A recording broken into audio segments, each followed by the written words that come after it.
Hi, Brent Haynes with Woodsound Flutes, and I have 4 wonderful flutes that we get to share with you today. These 4 flutes are available specifically because they were made for the Solstice School. We had not had enough time to actually complete the totems that were planned for the flutes by the time of solstice, and so they didn't actually have the totems done properly. For example, some of them actually just didn't have finish on the totems. This particular flute actually had a spirit claw totem on it, and I can't believe it, but the totem was a little bit wide, and so if it wasn't in exactly the right place, it would create an air leak, and it was very hard to get it to seal down. And so I can completely understand why someone passed over what I think is the best acoustic flute that we had at the flute school, particularly in the key of mid G. Just a powerful instrument, as you'll hear in a moment. Lots of presence and voice and body to the sound. It's just very, very lovely. At any rate, the totem that we created for it is a trout. Of course, as you know, I love trout. I love going fly fishing. The flute wood and the trout are made out of olive wood, and the olive wood in the flute, you can see these bands running down the flute this way. Those bands are what we call curl, and olive has kind of a subtle curl. Even though it does look three-dimensional, it doesn't have perhaps quite the depth that you might get from something like maple burl or maple or something like that. That the maple, the wood's just not as dense, and so when finish gets on it, it will transmit more light, and so you have more light propagating through the wood and coming back out of you with a wood like that. But olive is quite dense, and so this flute has got a little bit of a heft to it because it is olive wood. It's not like ironwood, but it still has a good heft to it and has a big voice. Anyways, it's got a little bit of ebony on it. We got copper, some Navajo turquoise. The trout is sitting on a base of Navajo turquoise. And this is a new mounting idea for me. The idea with mounting this particular trout was to be able to glue all of the fins on the bottom to the base. So there's actually just a little bit of glue touching this bottom fin and both of these bottom fins to the base, just to provide a little bit of extra protection to the flute. And plus also, when I was scuba diving the Green River here in Utah a number of years ago, the trout would just hunker down into the gravels in the river, and to me it just is very, very reminiscent of what I recall seeing trout doing in the rivers. Anyways, key of mid G.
Fabulous instrument, absolutely fantastic, and ready for you right now. This flute is kind of a funny story. You know, it's the wood here is what we call, I should turn it this way because this side is the side that you can really see what's going on with this wood. It's just crazy. And it's probably not it's easier probably to see in video than it is on pictures, but the wood has tons of chatoyance, which is that light that bounces back out at you and almost looks metallic when it bounces out at you. And just fabulous, fabulous chatoyance. There's a handful of woods that when you put a black light on them, they'll glow back at you. And there's different colors that they may glow back at you as the UV light excites the molecules in them and kicks out a little photon back at you. I love that kind of thing because I'm just kind of a science geeky kind of guy. And black locust, if you do any research on this property of woods, black locust will very quickly rise to the top of woods that people will refer to when using a black light with wood for wood identification and for fun and whatnot. And what's interesting to me is I know that not all the grain has that same kind of light emitting capability, but these grains in here are going to be super strong, and so there's going to be areas of it where it just really shines that light back at you, and other areas where it will go dark. And I haven't looked at it with a black light yet, but I definitely want to do that before I ship it out. It has some purple heart on it, some rings of copper, and shoulders of purple heart.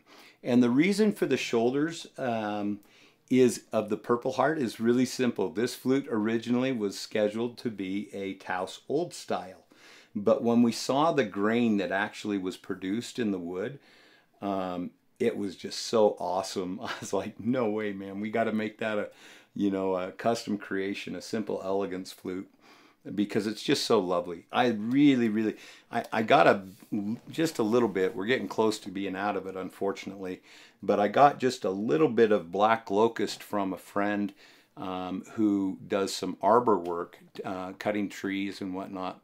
And this particular tree is still alive up on Camp Williams near the University of Utah.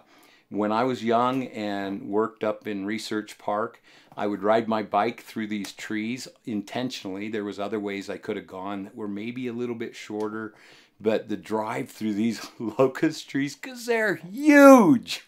They are huge trees, and they just are so glorious and so lovely.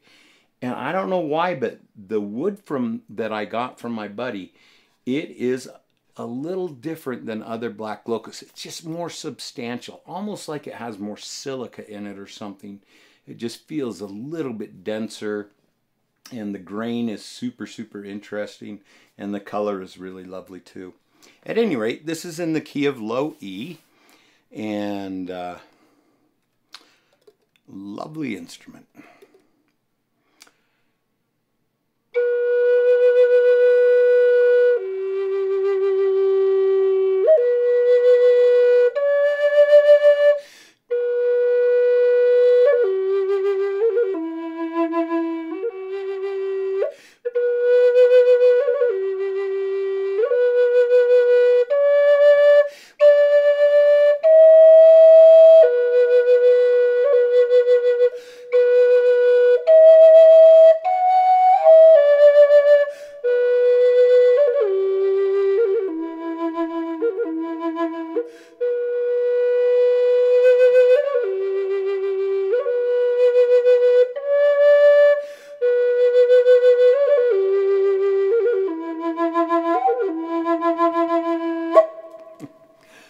You know, a lot of times I'll be making a video and I want to do something that's going to be good for you guys. It's good for you to listen to, and not just me creating something on the go. And that was not that. But the problem is it takes so much time for me to be able to practice it, get a song down to a point where it's reasonable enough for me to share with you all.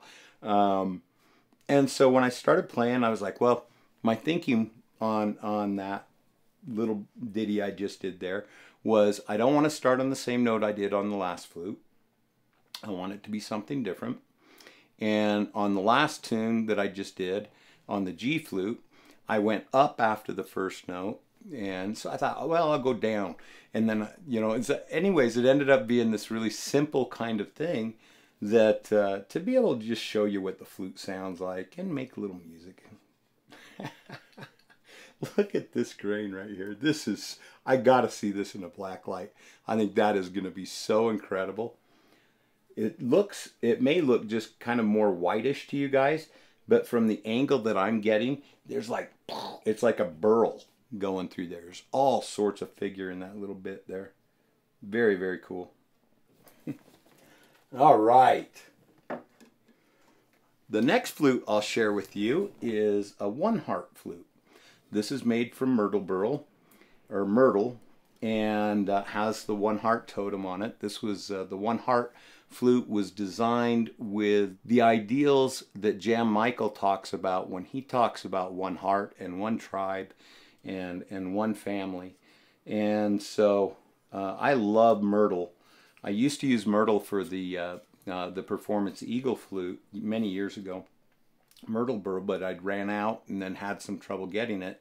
You almost have to go to Oregon to get decent myrtle. I mean, you can get it on the internet still sometimes, but man, if you get up on the Oregon coast, you can find some fabulous Oregon myrtle.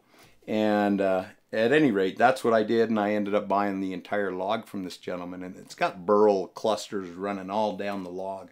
But the entire log is not burl, but it does have, I mean, the chatoyance on this is just off the hook. And so you've got little burl clusters that come into it, and little subtle grain that gets three-dimensional. And I don't know if you'll be able to see that or not. We kind of talked about that already, but it is very, very lovely. And this is in the key of G, I believe.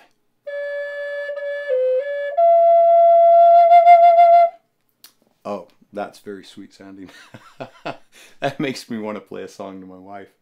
I really got to learn the rest of this song, but I'll just go ahead and play the beginning of it for you.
I do love you guys so much. Sure appreciate my great wife. What an incredible woman. To love me and allow me to be able to create these instruments for the world and you. What a blessing she's been. So, this is our last flute. It's in the key of F sharp. This is wood that I harvested myself. It is Russian olive wood. And Russian olive here in Utah, we were talking about it at the school. And it's kind of funny because the guys that do any kind of woodworking, even any tree, they're interested. What does the wood look like? What can I do with it? Where will it go? And the general populace are like, oh, that's a trash tree. And that's what all of my neighbors thought of this tree. In fact, this tree was growing in my neighbor's lot. It was beautiful. Oh gosh, it was beautiful. Had some burl down at the base, just spectacular. And you can see this particular piece has got some fabulous movement in the grain. Absolutely gorgeous. And it's because it was close to that burl that was down at the base. But then it has long needles on it, and And it also, it's kind of like a hedgerow tree. If you just let Russian olive go in an area where there's enough water, it will get so dense you cannot get through it, like Osage orange or some of these other trees that are like that kind of Midwest. The Osage orange grows. But this Russian olive is an invasive species here in Utah. It has kind of silver green leaves, and then produces a little berry that looks like an olive. It has the same shape of an olive, which is where I believe the name comes from. I'm not sure why they call it Russian olive. I don't know if it originated in Russia or not. I just don't know. But that's what they call it. And it's funny because I really wanted to work with Russian olive so bad when we lived in Washington. It does grow in Washington, but more on the eastern side of the state. On the western side of the state where we were living, it's too wet for the Russian olive and it doesn't grow out there. And so I really wanted some, but I just couldn't. You can't find it commercially. Nobody cuts it commercially. And so, yeah, for years I just, kind of thought about it, dreamed about it. And finally we get here to Utah, and there's lots of places I can go to get Russian olive. And people don't mind so much when you cut a Russian olive down in general. Although I kind of disagree with them. I think the trees are fabulous. Really dark, almost black bark that kind of is... It has gaps in it. It's kind of a little bit on the shaggy side, but just that contrast of that dark brown black and the silver leaves, to me, is really beautiful.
Well, I hope you enjoyed those 4 flutes. I hope you're having a great summer and finding some great ways to make celebrations for you and yourself, your loved ones, those around you.